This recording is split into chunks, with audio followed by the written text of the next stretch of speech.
জন্য দুজনের উদ্দেশ্য ছিল আর কি, প্রথমজন কেন্দ্রীয় মন্ত্রী আর দ্বিতীয়জন রাজ্যের মন্ত্রী। সুকান্ত মজুমদার দাবি করেছেন প্রোটোকলের কারণ দেখিয়ে পুলিশ তাকে আটকে দেয়, অথচ সুজিত বসুকে ছেড়ে দেওয়া হয়। দেখুন প্রতিবেদনে। এখতিয়ারে একজন কেন্দ্রীয় মন্ত্রীর গাড়ি উনি এখানে ঢুকতে দেবেন না, অথচ রাজ্যের মন্ত্রীর গাড়ি ঢুকবে। রাজ্যের মন্ত্রীর মাথায় কি দুটো সিংহ জিয়েছে? সুকান্ত মজুমদারের তো কোনো গুরুত্ব নেই, লোকে দেখতেও পারেনি, বুঝতে পারেনি। কেন্দ্রীয় মন্ত্রীকে দেখে পুলিশের লাল পতাকা, রাজ্যের মন্ত্রীর জন্য সবুজ গালিচা। দুই মন্ত্রীর জন্য দুই নিয়ম, এমনটাই দাবি পাল্টা দাবি ঘিরে প্রধানমন্ত্রীর সফরের শেষ দিন বঙ্গ রাজনীতি সরগরম। নরেন্দ্র মোদীকে সি অফ করতে দমদম বিমানবন্দরে যাচ্ছিলেন কেন্দ্রীয় শিক্ষা প্রতিমন্ত্রী সুকান্ত মজুমদার।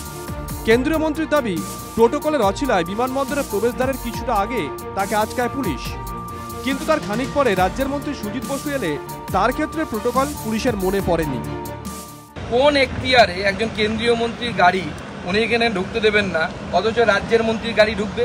এই ধরনের বৈষম্যমূলক আচরণ আমরা সহ্য করব না। নিয়ম সবার জন্য একই রকম থাকবে। কনভয় থেকে নেমে হেঁটেই বিমানবন্দরের প্রবেশদ্বারের দিকে এগোতে থাকেন সুকান্ত।